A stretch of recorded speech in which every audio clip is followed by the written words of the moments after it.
বন্দে পুরুষোত্তম বন্দে পুরুষোত্তম পরম প্রেম দয়াল শ্রী ঠাকুর অনুকূল চন্দ্র রাতুল চরণে আমার কোটি কোটি প্রণাম। ইষ্ট পরিবারের সকলকে আমি প্রণাম জানাই। আর আপনাদের সবাইকে আমার আনন্দিত জয়গুরু সকল ইষ্টপ্রাণ দাদা মায়েদের। তো এখানে আমি পরম পূজ্য বাহাদুর শ্রী শ্রী বর্দার যে কথা অমৃতবাণী যে বলেছিলেন সেটাই আপনাদের আমি বলছি। যখন বর্দা পার্লারে বসতেন তখন ওই সত্য অনুসরণ ব্যাখ্যা হতো এবং তিনি সবাইকে কাউকে কাউকে সেটা ব্যাখ্যা করতে বলতেন। সত্য অনুসরণের বাণী, যে এখানে একটি বাণী দিয়ে আমি বলছি, বন্ধুর কুৎসা রুটিও না বা কোনো প্রকারে অন্যের কাছে নিন্দা করো না, কিন্তু তাই বলে তার নিকট তার কোনো মন্দিরেও প্রশ্রয় দিও না। একটা কথা কি, আমরা সত্য অনুসরণ পড়ি কিন্তু আমরা না বুঝতে পারি না। যখন এই ব্যাখ্যাগুলো পড়ি তখনই বুঝতে পারি। এই বর্দা এটা শ্রী বর্দা আমাদের জন্য খুব এটা সময় সহজ সরল করে দিয়েছিলেন।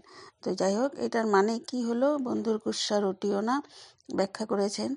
তো শ্রী পিতৃদেবের মুখোমুখি বসেছিলেন মৃত্যুঞ্জয় রায়, বয়স 12-13 বছরের বেশি নয়।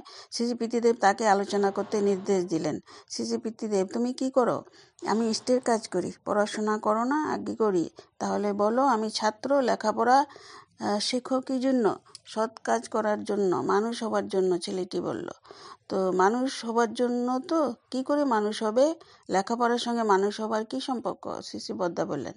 তো মৃত্যুঞ্জয় নিরুত্তর দেখে শ্রী পিতৃদেব বললেন, ভালো করে লেখাপড়া শিখলে ইষ্টের কাজ করার সুবিধা হয়, ঠাকুরের বই টই পড়তে পারা যায়।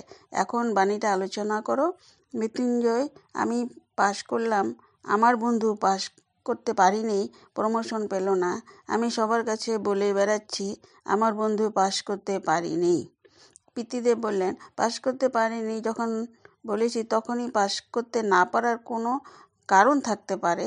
হয় জ্বর হয়েছিল, পড়াশোনা করতে পারিনি, পাশ করতে পারলো না। এটা তো নিন্দা আর নিন্দা হলো না?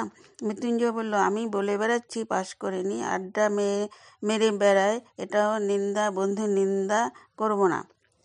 শ্রী পিতৃদেব তখন বললেন, কিন্তু তাই বলে তার নিকট তার মন্দের প্রশ্রয় দেব না বুঝিয়ে বলো। তখন পড়াশোনা না করে আড্ডা মেরে বেড়ায়, তখন তুমি বলবে ভাই পড়াশোনা করো, এমনভাবে বলবে যাতে সে শোনে। বলবে পড়ার সময় আমিও পড়ি, তুমিও পড়ো। তোমায় নিজেকেও পড়তে হবে, নিজে না পড়লে উপদেশ দিলে শুনবে কি? মা বাবা অত বলেন তাই শোনে না, কিন্তু আমি বন্ধু, আমার কথা শুনতে পারে।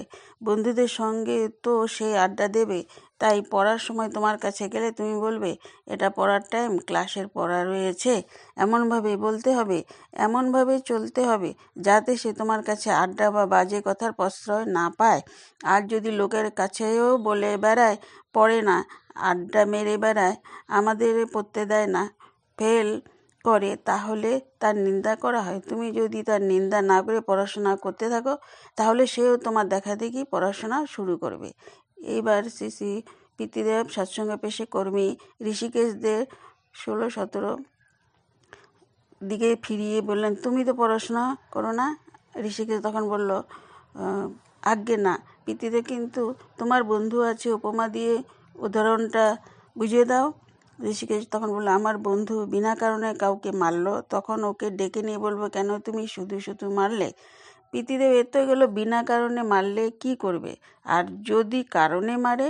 তো ঋষিকেশ বলল, তখন কিছু বলবো না। কেন বলবে না? কেন বলবে? গায়ে হাত দিতে যাবে কেন? মুখে মুখে কথা হচ্ছে। ও যে মেরেছে, অভিভাবক আছে, ডিপার্টমেন্টের হেড, দপ্তরের প্রধান আছে, সেকশনের হেড, বিভাগের প্রধান আছে, তাদের বলে দিলে তারাই ব্যবস্থা নেবে। গায়ে হাত তোলা ভালো না।